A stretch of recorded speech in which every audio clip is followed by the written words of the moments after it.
All information contained in this podcast is general in nature and does not consider your individual circumstances. You should consider the appropriateness of this information with regards to your individual objectives, financial situation, and needs. Welcome to Sharing More Than the Sheets, a podcast to help you and your partner make better financial and lifestyle decisions so that you can both focus on the things that you love. I'm your host, Michael Khouri, financial planner, green thumb, husband, and just dad.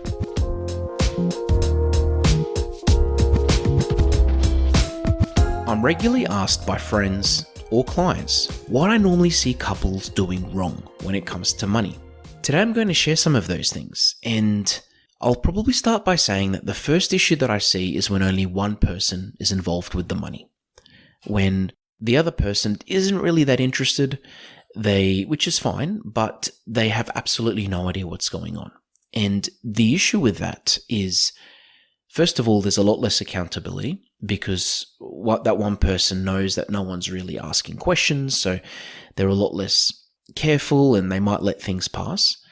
But secondly, if two people don't really feel like they're on the same page when it comes to money, or if one person doesn't really understand what's going on at all, it leaves a lot of room for error. It leaves a lot of room for arguments, and it leaves a lot of room for blaming each other when something goes wrong. So by two people being involved with the finances, yes, one person might be a lot more hands-on than the other, but by two people being a lot more involved in their finances together, it increases their chances of achieving success. The second issue I find, and this connects to the first, is but when two people just don't talk about money. And if they don't talk about money, they're definitely not going to be involved in their finances together. The thing about money is that some people get very anxious talking about money. Some people just don't like talking about money, even with their friends and family. But the issue is when you ignore a particular topic in your relationship, whether it's money or whether it's anything else, it leaves this uncertainty or this gap in not just your relationship, but in your daily life. Now, I am not a relationship expert in any way, shape, or form. But what I do know is when it comes to things like this, it's normally the elephant in the room. It's normally the thing that needs to be discussed, whether it's for good reasons or bad.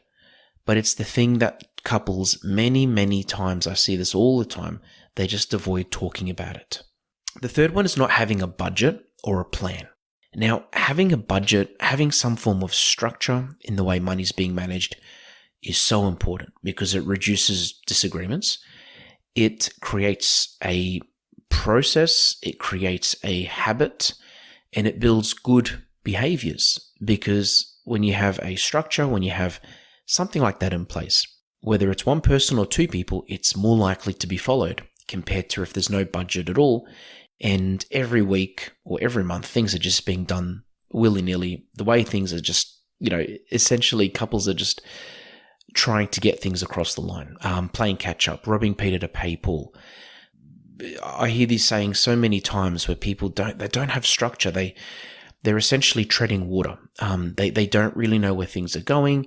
They're being a lot more reactive than proactive, which is not a very good thing, especially when it comes to money and bills and that month in the year where you get most of your bills all come in one hit. If you're just going to be reactive when it comes to that, it makes it so much harder, not just to manage your spending and your saving, but also just to manage your bills and to make sure there's always going to be money there to cover your bills. The other biggest one is when there's no financial plan. And this ties to my previous point. But as a financial advisor, of course, I believe in financial plans because it's what I do on a regular basis. When there isn't a plan in the way money's being managed, it doesn't just, on an individual level, it doesn't just create lack of guidance and lack of direction, but from the point of view of a couple, it just means that two people don't really know which direction they're heading in.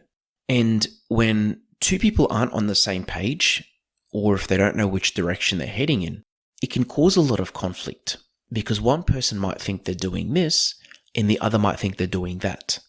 At the same time, when two people aren't on the same page, it also creates arguments because one person might have the goal to just pay down the mortgage as fast as possible, but the other person has the goal to just spend as much money on travel as they can before they have kids. When there's a plan, it makes it a lot easier to stick to something. And it also makes it a lot easier to have trade-off discussions with each other, because you can both talk about your goals, again, ideally with a financial advisor, but you can talk about your goals, lay them out, work out what is more important than what is going to be the higher priority, and what goal is money going to be funneled towards before the others. And when this is done, suddenly your goals are being prioritized. Suddenly you have a lot more direction. And as a couple, you will work a lot better and a lot more efficiently when it comes to achieving those goals. The last one, and this is probably the biggest issue I find, is couples hiding their bad habits. Now, we all have bad habits. All of us, we are human. Now, that bad habit could be online shopping. That bad habit could be eBay. It could be Facebook Marketplace. It could be food. It could be takeaway. It could be coffees. It could be something really serious like gambling or drinking. And whatever these habits are, if you don't talk to your partner about them, I mean, from a personal point of view, from a relationship point of view, it's not good. But from a financial point of view, it's not good either, because suddenly money is going to places that the other person isn't really aware of. And just like any problem that we have, if we don't talk about it, we can't work on it. And just like any couple that a person has in a relationship, if the other person doesn't know about it, it can cause bigger issues down the track. Whether it's trust issues, whether it's financial issues. Either way, if these are ignored or hidden from the other person, sometimes they can cause irreversible damage. So by talking about our habits, our bad habits, by talking about money, by having a plan, couples are more likely to do a lot better, make smarter decisions, so that they can focus on the things they love. Thanks for joining us on Sharing More Than the Sheets. Please make sure you subscribe to be updated with future episode releases, and feel free to share this episode with any friends or family that you think it might benefit. Please visit us at sharingmorethanthesheets.com.au to submit questions or requests for future podcast topics. These podcasts have been brought to you by Better Financial Planning Australia. To book a 15-minute phone chat, visit betterfinancialplanning.com.au.